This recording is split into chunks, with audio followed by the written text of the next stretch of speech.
오늘 우리에게 주시는 하나님의 말씀은 요한계시록 2장 12절에서 17절 말씀입니다. 버가모 교회의 심부름꾼에게 이렇게 써보내라. 날카로운 양날칼을 가지신 분이 이렇게 말씀하신다. 나는 내가 어디에 거주하는지를 알고 있다. 그곳은 사탄의 왕좌가 있는 곳이다. 그렇지만 너는 내 이름을 굳게 붙잡고 또 내 신실한 증인인 안디바가 너희 곁 곧 사탄이 살고 있는 그곳에서 죽임을 당할 때에도 나를 믿는 믿음을 저버리지 않았다. 그러나 나는 내게 몇 가지 나무랄 것이 있다. 너희 가운데는 발람의 가르침을 따르는 자들이 있다. 발람은 발락을 시켜서 이스라엘 자손 앞에 올무를 놓게 하고 우상의 제물을 먹게 하고 음란한 일을 하게 한 자다. 이와 같이 내게도 니골라당의 가르침을 따르는 자들이 있다. 그러니 회개하여라. 만일 회개하지 않으면 내가 속히 너에게로 가서 내 입에서 나오는 칼을 가지고 그들과 싸우겠다.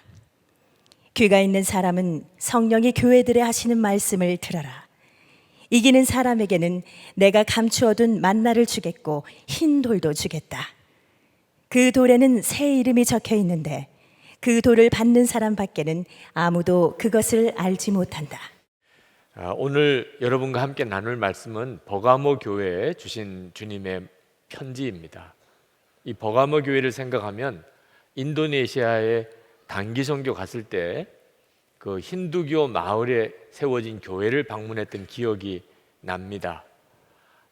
그 마을 입구에서 우리를 안내하시던 선교사님이 일행들에게 신신당부하시기를 이 힌두 마을은 영적으로 굉장히 어려운 곳이라 우리가 절대 옆 사람하고도 이야기하지 말고 조용히 마을을 쭉 지나서 교회를 방문하고 나오셔야 됩니다. 절대 아무 말도 하지 않으셔야 됩니다. 이런 당부를 하셨고, 그래서 우리가 아무 말 하지 않고 그 마을을 이렇게 지나가는데 집집마다 다 신당을 이렇게 만들어 놓은 모습이 아주 괴기스러운 느낌도 들었지만, 그런 마을 안에 있는 그 자그마한 교회는 얼마나 어려울까 하는 생각을 했었습니다. 버가모 교회가 꼭 그와 같은 형편이었습니다. 13절에서 예수님께서는 이 버가모라는 시를 사탄의 왕좌가 있다고 그렇게 표현하셨어요. 사탄의 왕좌라는 말은 사탄이 통치하는 도시라는 뜻이죠.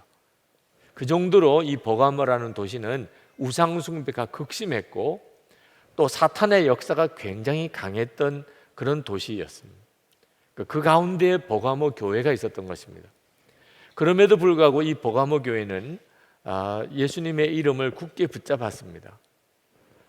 특별히 여기서 언급된 아주 참 끔찍한 일이 아마 틀림없이 그 교회의 영적 지도자였을 거라고 생각이 듭니다. 지금으로 말하면 목사나 장로였겠죠. 아가보라고 하는 사람이 거기서 안디바라고 하는 사람이 거기서 순교를 합니다. 그때 예수님께서 말씀하시기를 그 교회가 사탄이 살고 있는 곳 옆에 있었다고 이야기를 합니다. 그러니까 버가모 교회 바로 옆에 큰 신전이 있었던 거죠. 이 안디바가 그 신전으로 끌려가서 거기서 죽임을 당했습니다. 그런 끔찍한 일이 이 버가모 교회에 있었습니다. 그럼에도 불구하고 그들은 신실하게 믿음을 지켰습니다. 13절에 그 일에 대해서 이렇게 말씀합니다. 그렇지만 너는 내 이름을 굳게 붙잡고 또 내 신실한 증인인 안디바가 너희 곁 곧 사탄이 살고 있는 그곳에서 죽임을 당할 때에도 나를 믿는 믿음을 저버리지 않았다. 요한계시록에 어떤 사람의 이름을 구체적으로 언급한 것은 이 안디바가 유일합니다. 예수님께서는 그 안디바에 대해서 내 증인, 내 신실한 증인 안디바라고 이렇게 말씀하시면서 아주 강한 애정을 표현하셨습니다. 안디바가 죽을 때 주님이 그걸 다 보고 계셨다는 뜻이죠. 주님이 허락하셨기 때문에 그런 일도 일어났다는 뜻입니다. 그러므로 여러분들이 어떤 어려운 일을 겪든지 명심하셔야 될 것은 주님도 보고 계시다는 것입니다. 만약에 여러분이 그런 어려운 일을 지나가야만 되는 것이라면 그러면 여러분들은 정말 더욱 주님을 바라보아야 됩니다. 주님을 바라보면 주의 이름을 위하여 고난당하는 것이 영광이고 기쁨이라는 사실에 대해서도 깨닫게 됩니다. 그리고 내가 어떤 길을 가야 되는지에 대한 분명한 분별이 오게 됩니다. 자, 이런 교회가 버가모 교회였습니다. 그런데 그 버가모 교회가 책망을 받은 것이 있었습니다. 그것은 발람의 교훈을 따르는 이들을 용납해 준 일입니다. 14절 말씀에 너희 가운데는 발람의 가르침을 따르는 자들이 있다 그랬습니다. 여러분, 발람 선지자 기억하십니까? 민수기에 나옵니다. 모압 왕 발락이 이스라엘을 저주해 달라고 많은 재물을 가지고 발람 선지자에게 찾아옵니다. 발람 선지자는 돈을 하나님보다 더 좋아하는 선지자라 그 재물이 탐이 나서 이스라엘을 저주하려고 하는데 하나님이 허락지 않습니다. 너무너무 발람이 이 일로 인해서 안타까워하고 발락 왕도 안타까워하니까 발람이 꾀를 냅니다. 내가 저주할 수는 없지만 하나님이 저 이스라엘을 무섭도록 징계할 수 있는 그런 계책이 있다고. 발락 왕이 뭐냐고 물어봅니다.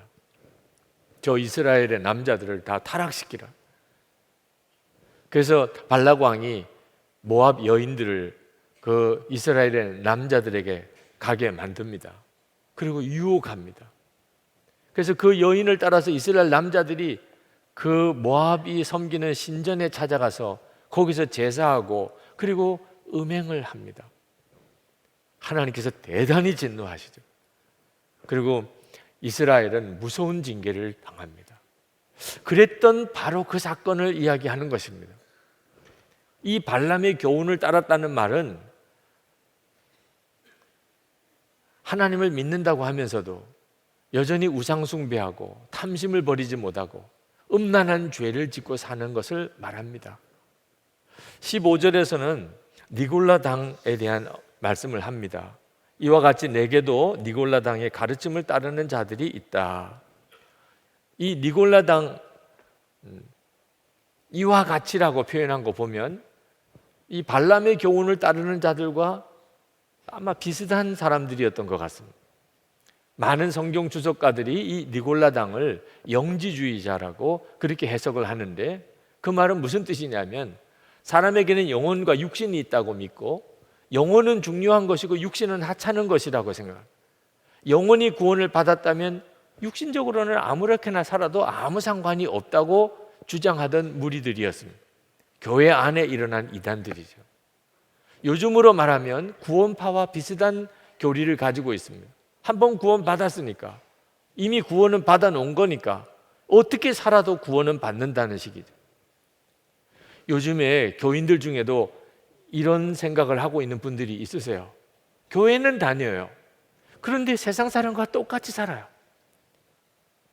뭐 방탕한 술자리에도 같이 참석하고 성매매도 하고 결혼 전에 혼전 순결은 그건 아예 지킬 생각도 하지도 않고 부부 사이의 정절도 깨트려 버리고 사업을 한다고 그러면서 불법을 행하고 임금을 착취하고 거짓말하고 속이고 점도 보고 사주도 보고 그러면서도 교회를 다니는 사람, 이런 사람들이 발람의 교훈을 쫓는 사람, 또 니골라당이라고 말하지는 그런 사람들입니다. 물론 버가모 교회의 교인들 전체가 그랬다는 것은 아닌 것 같습니다. 그런 이들이 있다고 표현하신 거 보면 그 버가모 교회 교인들 가운데 그런 사람이 있었던 겁니다. 근데 문제는 버가모 교회가 그런 교인들을 용납해 줬다는 겁니다. 그들을 치리하거나 가르치거나 돌이키려고 하지 않고 그냥 용납해 줬다는 거예요. 왜 그랬을까요? 아마 같은 도시에 살았고 그리고 말할 수 없는 핍박이 있을 때 같이 교회를 다녔고 그런데 어느 순간에 좀 신앙생활이 이상하게 변질되는 것 같을 때 뭐라고 딱히 그 사람 듣기 싫어하는 말 해주기가 뭐라고 그런 느낌이 드니까 그냥 모른 채 하고 지나갔을지도 모르고 또는 자기 자신의 마음속에도 탐심이 있고 또 음란의 유혹이 여전히 자기 안에도 있으니 그런 일을 하는 사람들 보고 딱히 그렇게 하지 말라고 말하지 못했을 수도 있지만, 하여튼 분명한 것은 버가모 교회 교인들이 탐심과 음란의 죄를, 그리고 우상 숭배하는 자들을 용납해 주었다는 것입니다. 발람의 교훈을 따르는 이들을 용납하는 것은 대단히 두려운 일입니다. 왜 그런가요? 모든 교인들이 다 그렇게 되는 일이 금방 오기 때문에, 이 발람의 교훈을 따르는 일, 탐심을 갖고 그리고 음란한 일을 하고 그리고 세상 우상 숭배를 하고 세상 성공을 위해서 살고 세상의 어떤 부유함만을 추구하는 것은 사람들에게 급속하게 퍼지는 것입니다. 주님은 버가모 교회에게 회개하고 돌이켜야 한다고 하시면서 아주 무서운 경고를 하십니다. 16절에 그러니 회개하여라. 만일 회개하지 않으면 내가 속히 너에게로 가서 내 입에서 나오는 칼을 가지고 그들과 싸우겠다. 똑같은 상황이 에베소 교회에 있었습니다. 에베소 교회도 니골라 당이 생겼습니다. 근데 그때 에베소 교회는 단호하게 그들을 미워하고 니골라 당을 제거했습니다. 그래서 주님이 칭찬하셨어요. 그런데 바로 이웃인 버가모 교회는 이 니골라 당을 그냥 용납해 준 겁니다. 에베소 교회는 처음 사랑을 잃어버린 것 때문에 책망을 받았고, 이 버가모 교회는 지나친 관용, 용납해서는 안 되는 이들을 용납해 준 것으로 인해서 하나님의 책망을 받습니다. 여러분들도 이제 명심해야 합니다. 우리가 분명히 알아야 합니다. 세상에 살려면 세상식대로 살 수밖에 없잖아. 세상에서 먹고 살려고 하는 건데 돈 버는 게 뭐 그렇게 중요한 문제가 돼. 살다가 보면 또 이런저런 일도 같이 겪는 거지. 어떻게 사람이 깨끗하게 정결하게만 살 수 있어? 여러분, 주님은 그 일에 대해서 얼마나 무섭게 진노하시는가를 알아야 돼요. 주님이 말씀하셨어요. 내 입에서 나오는 칼을 가지고 그들과 싸우겠다. 우리 자신이 어떤 탐심의 문제나 또는 음란함의 문제나 또는 우상숭배에 대해서 단호한 기준을 가지고 살아야 합니다. 그렇지 않으면 우리 주님의 진노의 대상이 되었다는 것을 알아야 합니다. 결국은 세상과 짝하지 말라는 말인데, 그런데 목사인 저에게는 이것이 참 부담스럽습니다. 세상과 짝하는 교인들은 절대 용납하면 안 된다. 여러분 한번 생각해 보세요. 지금 이것을 우리 교회에 적용하자면 어떻게 해야 합니까? 아마 여러분들 중에 지난 한 주간 동안 세상과 짝하여 살다가 오신 분이 있으실 거예요. 지난 주간에 아주 방탕한 일을 하다가 오신 분도 있으실 겁니다. 불법을 행하면서 살고 있는 분도 있으실 거예요. 어떻든지 돈을 벌기 위해서 수단과 방법을 안 가리는 분들도 아마 오늘 예배에 오셨을 수도 있어요. 그분들을 교회에서 내쫓아야 하는 겁니까? 오늘 여러분들이 어떻게 살았는지를 다 조사해서 여러분들 속에 탐심이 있고 음란함이 있고 우상숭배하는 사람들을 교회에서 다 내쫓아야 하는 겁니까? 이건 목사인 저로서는 도대체 어떻게 해야 하는가 하는 심각한 문제가 되는 거예요. 아니, 어떻게 살았던 한 주간 동안 이렇게 주일에 교회 나와서 예배 드리는 것만 가지고도 괜찮은 거잖아요. 이렇게라도 나와서 교회 와서 예배 드리는 것만 가지고도 이거 참 다행이잖아요. 돈을 어떻게 벌었든지 간에 그것 가지고서 헌금도 많이 하고 선교비도 내고 어려운 사람 도와주면 그것도 괜찮은 거잖아요. 아니, 어떻게 되었든지 간에 시장도 되고 국회의원도 되고 대통령도 되면 우리 교인 중에 그런 사람이 나온다면 이거 경사잖아요.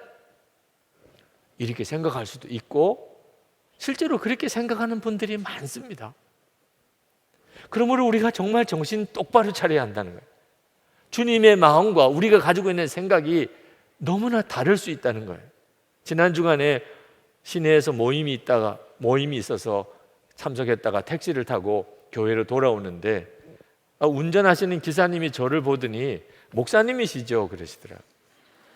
그렇다고 대답을 했더니 상담할 게 있다는 겁니다. 그리고는 운전하면서 자기 문제를 저에게 이야기를 하세요. 아버님이 장로님이셨대요. 근데 자기는 어려서부터 교회를 안 나갔답니다. 형이 있는데 의사인 형이래요.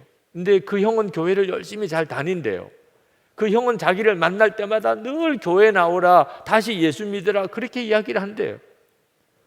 듣지를 않다가 작년에 죽을 고비를 3번이나 넘기면서 내가 하나님께 돌아가야 되겠구나, 내가 이제는 예수를 믿어야 되겠구나, 하나님 경고를 깨닫고 교회를 다니기 시작했다는 겁니다. 그런데 얼마 전에 아버지의 유산을 처분을 했는데 수십억 돈을 형이 몽땅 다 가져갔다는. 아니 목사님, 이런 경우를 어떻게 해야 됩니까? 아니 그렇게 나보고 예수 믿으라, 이제는 좀 정신 차려서 똑바로 살아라 그러던 그 형이 어떻게 이렇게 할 수 있냐 말이에요. 나를 전도해놓고 자기는 이제 교회 다니기 싫다는, 그렇게 예수 믿을 거면 안 믿고 싶다는, 형을 만나면 죽이고 싶은 생각도 든다는. 교회에 도착해서 붙들고 기도를 했다니까요. 그분 붙들고 시험에 들지 말게 해 주옵소서, 그렇게 간절히 기도. 너무 마음이 아프더라고. 그렇게 동생을 전도를 했으면, 그러면 그 영혼을 끝까지 책임질 수 있도록 그렇게 모범을 보여야지요. 예수 믿는 자로.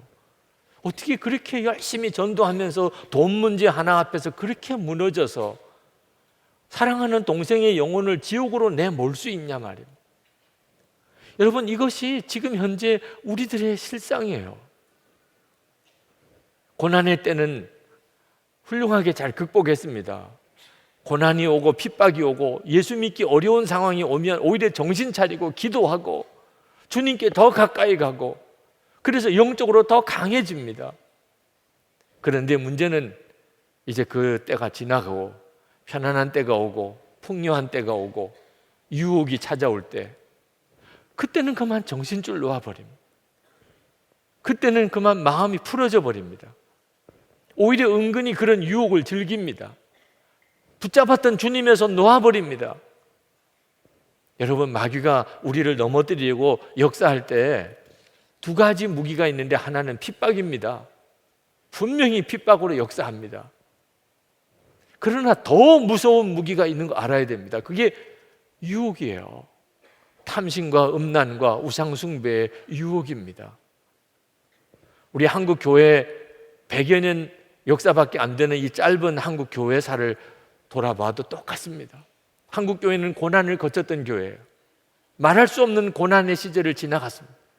그때 한국 교회는 오히려 더 강해졌어요. 더 정결해졌어요. 사회적으로 정신적인 지주 역할을 했어요.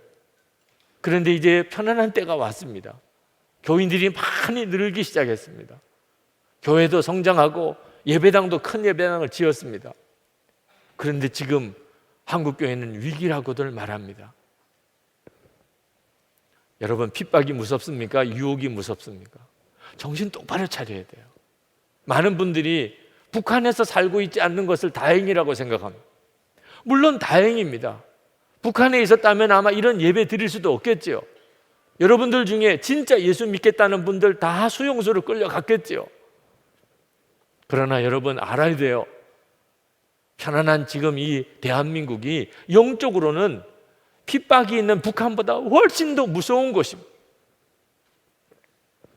3년 전입니다. IS에 의해서 중동에 있는 어느 나라가 완전히 내전에 사로잡혔습니다. 그곳에 선교사님들 팀이 들어가 있었는데 어떻게 해서든지 그 나라를 지키려고, 그곳에 있으려고 무던히 애를 썼지만 결국은 그곳에서 빠져나와야 됐습니다. 그렇지 않으면 다 죽을 형편이 되었어요. 그런데 너무 늦었어요. 나올 수 있는 모든 교통편이나 그리고 나갈 수 있는 도로가 열려 있는 곳이 없었습니다. 이제 꼼짝없이 그냥 지하실까지 다 수색하는 그 IS에 의해서 다 죽을 지경이 됐어요.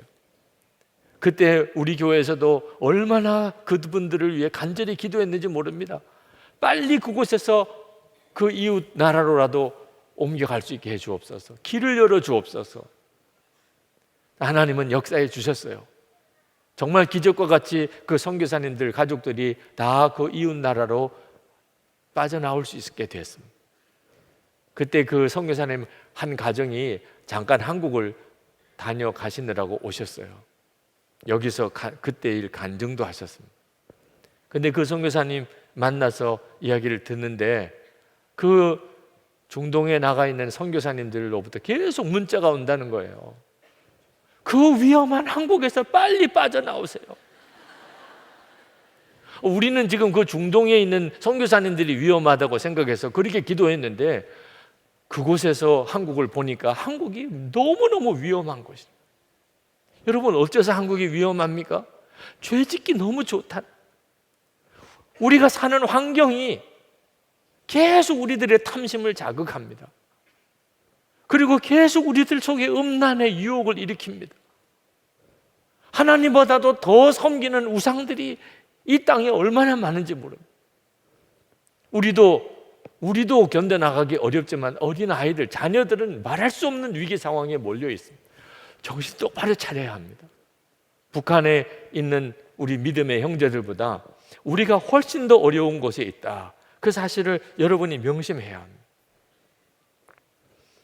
한동안 예수 믿으면 복받고 예수 믿으면 성공한다, 이런 설교가 아주 유행하던 시절이 있었습니다. 그 원조격인 사람이 짐 베이커 목사인데 1970년 80년대 미국의 TV 설교가로 유명한 사람이었어요. 미국에서 가장 큰 예배당을 짓고 있었습니다. 그런데 그가 성추문과 그리고 횡령죄로 구속이 되어서 45년형을 받았습니다. 나이 50에 미국에서 가장 유명한 목사였던 사람이 그냥 감옥에 들어갔습니다. 그가 감옥에 들어가서 성경을 다시 읽다가 책을 썼습니다. 내가 틀렸었다. 그 제목의 책을 썼어요. 이 짐 베이커 목사는 스스로 확신했어요.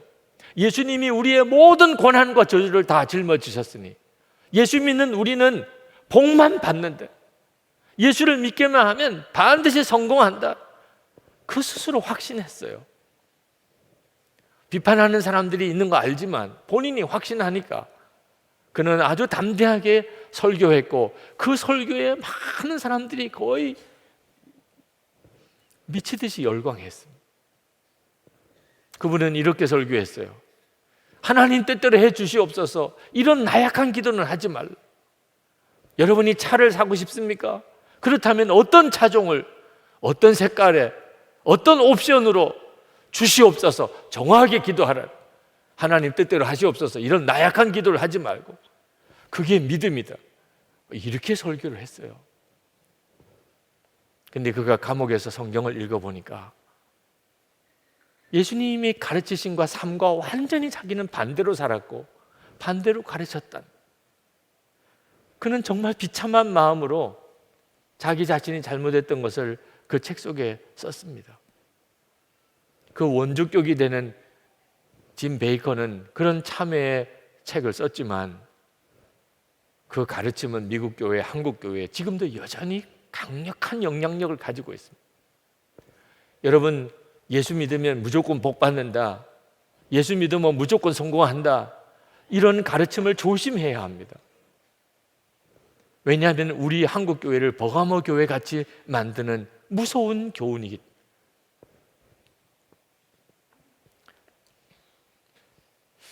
근데 여러분, 이것은 저 자신에게 큰 숙제를 가져다 주는 것이었어요. 탐심과 음란을 교회에서 제거하라. 교인들 안에 그런 교인들이 있으면 그걸 교회에서 용납하지 말으라. 당연한 말씀이에요. 반드시 그리 해야 될 것 같아요. 그런데 그걸 어떻게 설교하냐 말이에요. 탐심을 가지고 있는 사람, 음란한 죄를 짓고 있는 사람, 다 교회에서 떠나세요. 교회 나오지 마세요. 이렇게 설교해야 되는 겁니까? 아니면 안 나가는 사람 출교합니다. 그래서 쫓아내 보여야 되는 겁니까? 아니면 여러분 탐심을 부리지 마세요. 음란한 일을 하지 마세요. 설교하면 그러면 되는 겁니까? 몰라서 그걸 안 하고 있는 겁니까? 탐심이 죄라는 걸, 음란이 죄라는 걸, 우상숭배하면 안 된다는 걸 몰라서, 들어본 적이 없어서 지금 그렇게 사는 겁니까? 안 되는데 어떡하냐면, 탐심과 음란은 우리 살 속에 박혀 있는 죄예요. 이건 뭐 울어도 안 되고 힘써도 안 됩니다. 그냥 자동으로 나옵니다. 욕심은 그냥 자동으로 나와요. 예수를 그렇게 오래 믿어도 한번 돈 문제에 관련되면 정신을 잃어버립니다. 음란한 문제, 그가 목회자든 신학자든 장로든 상관없어요. 음란의 유혹은 무섭도록 사람들을 파고듭니다. 그런데 탐심 갖지 말고 음란한 짓 하지 말라, 설교해서 이게 해결이 됩니까? 그러니까 점점 더 사람들이 이중적으로 바뀌는 거예요. 겉으로는 그렇게 하는 척하면 속으로는 은밀히 죄짓고, 그러니까 교회가 바리새주의적이 되는 겁니다. 도대체 이 문제는 어떻게 해결해야 되죠? 가장 두려운 일은 저 자신이 해결이 안 되는데, 저 자신에게서 탐심과 음란의 죄가 해결이 안 되는데 어떻게 설교할 수 있어요? 어떻게 교회 안에 탐심과 음란의 죄를 제거할 수 있습니까? 그런 답답한 가운데 주님께서 저에게 답을 주셨어요. 2007년 10월입니다. 제가 이런저런 수술로 병원에 한 달 동안 입원해 있었습니다.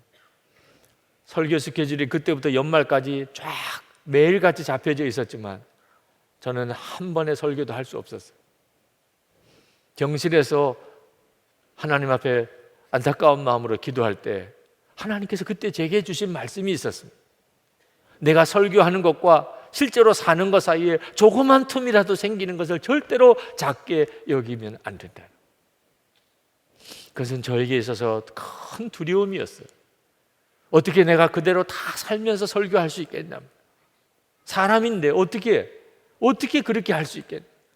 설교하지 말라는 뜻인가?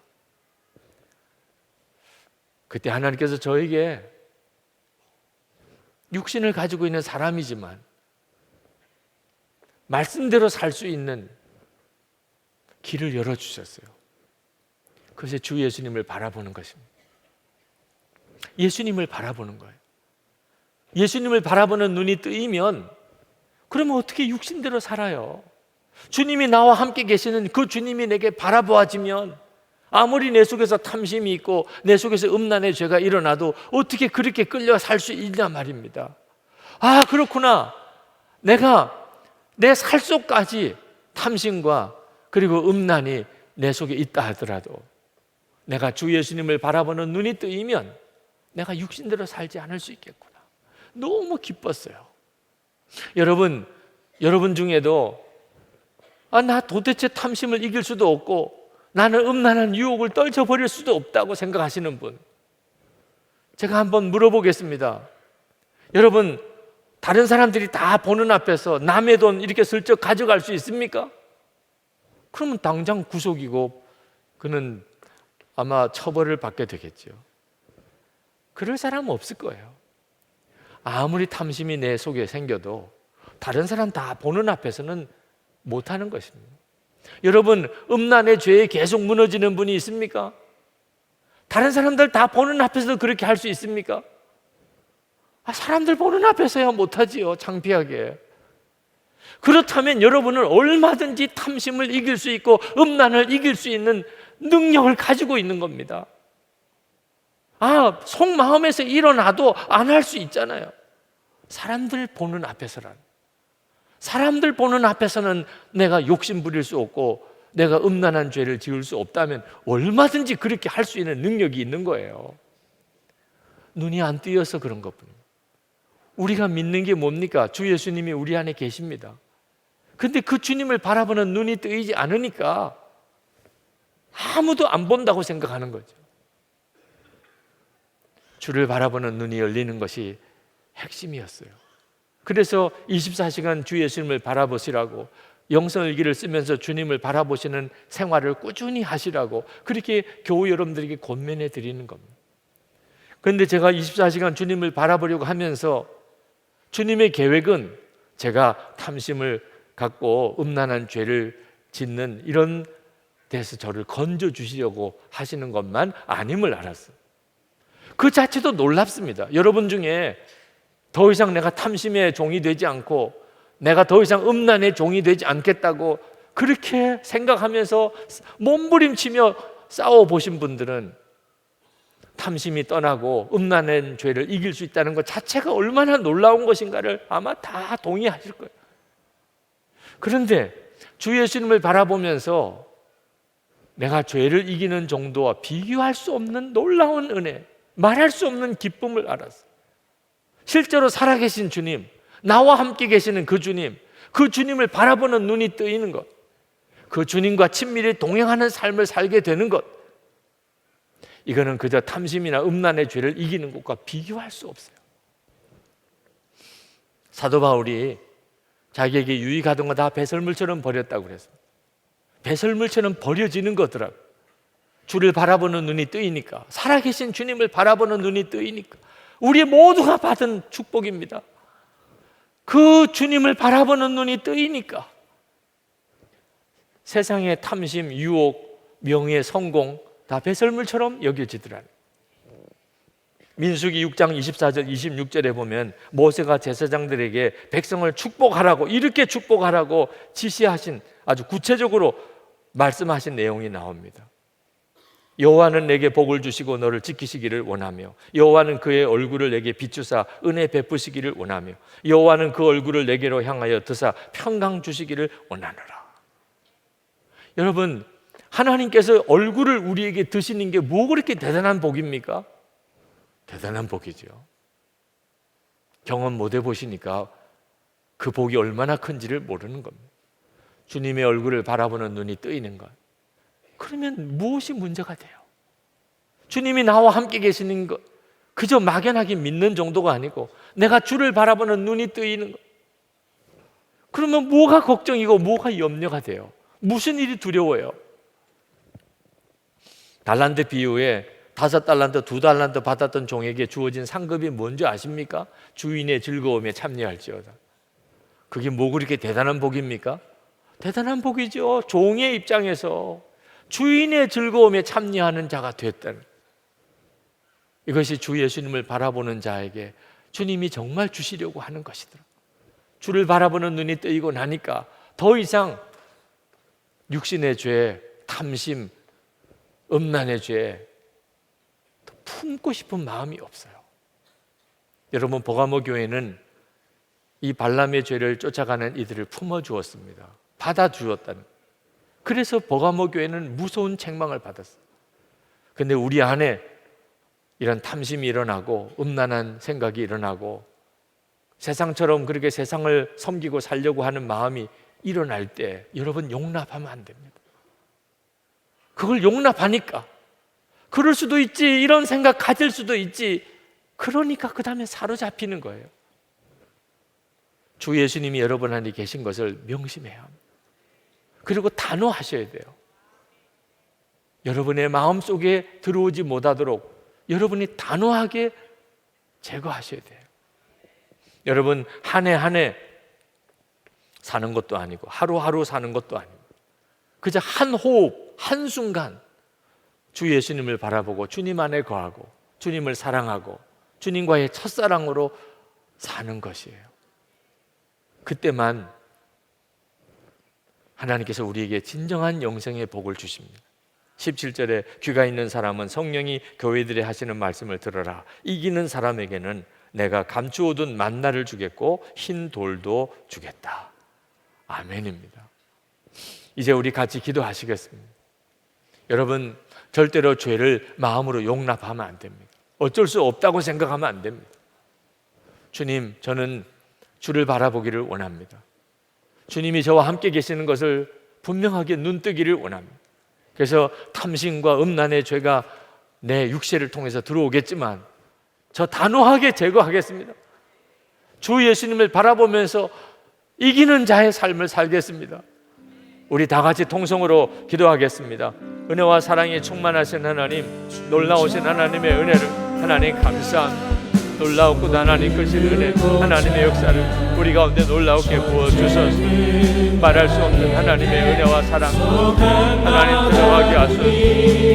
하나님 정말 풍랑을 열주시고 충만한 마음을 주님 용서해 주시고 하나님 앞에 철저히 자복하고 하나님 구하며 하나님의 역사와 주의 은혜를 하나님 갈망하고 주님 충만해 주소서. 주님 역사해 주소서.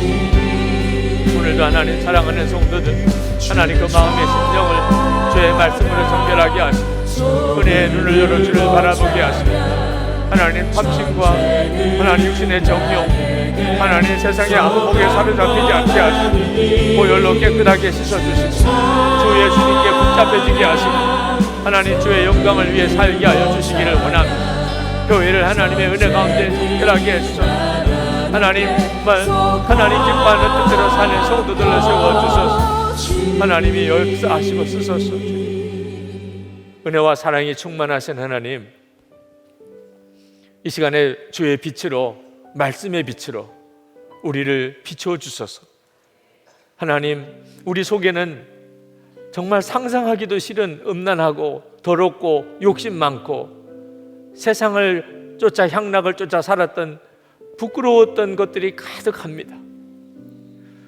우리 살 속에 박혀있는 죄가 되어버렸습니다. 오늘도 저희들이 주님 앞에 왔습니다. 주의 십자가를 의지하고 보혈을 의지하여 왔습니다. 하나님, 그저 주님 앞에 회개만 하고 돌아가서 옛날 생활로 돌아가는 생활 이제는 청산하기를 원합니다. 우리 속에 더 이상 죄를 용납하지 않기를 원합니다. 오늘도 말씀 앞에 주님 앞에 나아갑니다. 버가모 교회를 향하여 그렇게 엄히 말씀하셨던 주님의 말씀을 아멘으로 받습니다. 주를 바라보는 눈을 열어주소서. 주를 바라보는 눈을 뜨게 하소서. 지금도 우리와 함께 계시는 주님을 믿습니다. 그런데 그 눈을 열어주소서. 살아계신 주님 인격적으로 만나게 해주소서. 주님과 친밀히 날마다 동행하게 하소서. 매 순간 한 호흡마다 주님과 동행하게 그렇게 역사해 주소서. 그래서 우리가 길을 잃어버리지 않게 하소서. 하나님의 기뻐하는 뜻, 주님이 원하시는 길로 담대하게 가게 하시고 우리에게 주어진 한 생에 주의 영광 위에 살게 하여 주옵소서. 교회를 주의 은혜로 거룩하게 하시고 하나님의 영광을 위해 써주소서.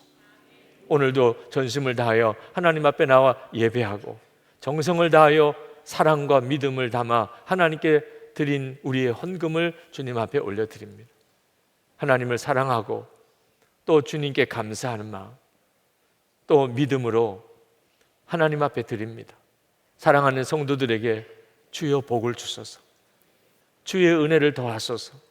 무엇보다 주님과 동행하는 삶 살게 하소서. 어디서든지 소금처럼 빛처럼 그렇게 살게 하시고 하나님 어디 있느냐, 너희가 믿는 하나님 어디 있느냐 하는 사람들 앞에서 하나님의 살아있는 증인들이 되게 해 주옵시고 하나님 육신의 질병을 깨끗하게 치료해 주시고 오늘도 새 힘 주시고 하나님 가정 안에 하나님의 은혜가 넘치게 하시고 믿지 않는 가족들 다 구원받게 하시고 우리의 자녀들이 하나님의 기뻐하는 자들로 온전히 서게 하시고 성도들 사는 형편과 처지를 주님이 지켜주셔서 남에게 도움받고 그리고 재정에 눌리고 빚에 눌리고 살지 않게 하시고 도와주고 베풀어주고 나누어주고 사는 자들 되게 하여 주옵소서.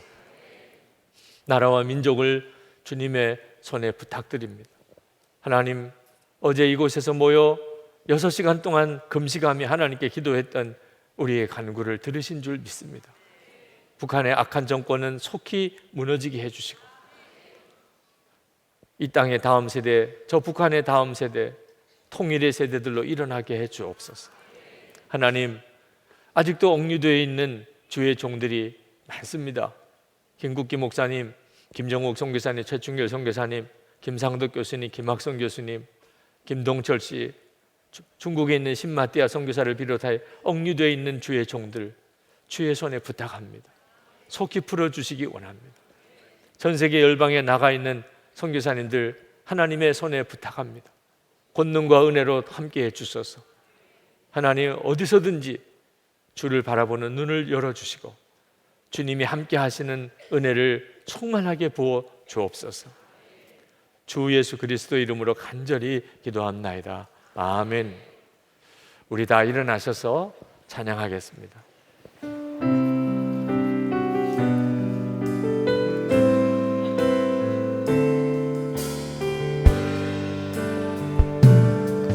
세상의 유혹 시험이 내게 몰려올 때에 나의 힘으론 그것들 모두 이길 수 없네.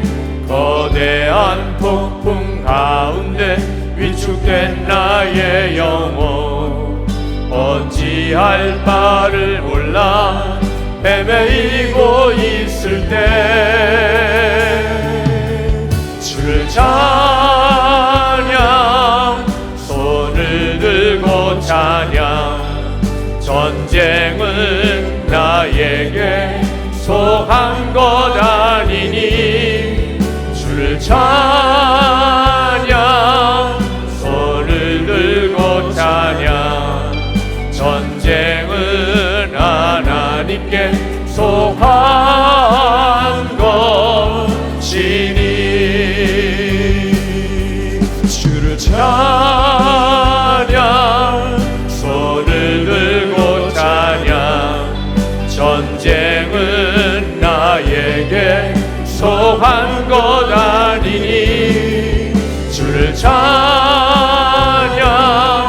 손을 들고 찬양 전쟁은 하나님께 속한 것이니. 우리의 생명의 주 예수 그리스도의 크신 은혜와 좋으신 아버지 하나님의 말할 수 없는 사랑하심과 우리와 함께 늘 동행해 주시는 성령의 하나되게 교통하심이 예배하고 돌아가는 모든 성도들과 함께 하시기를 축원하옵나이다.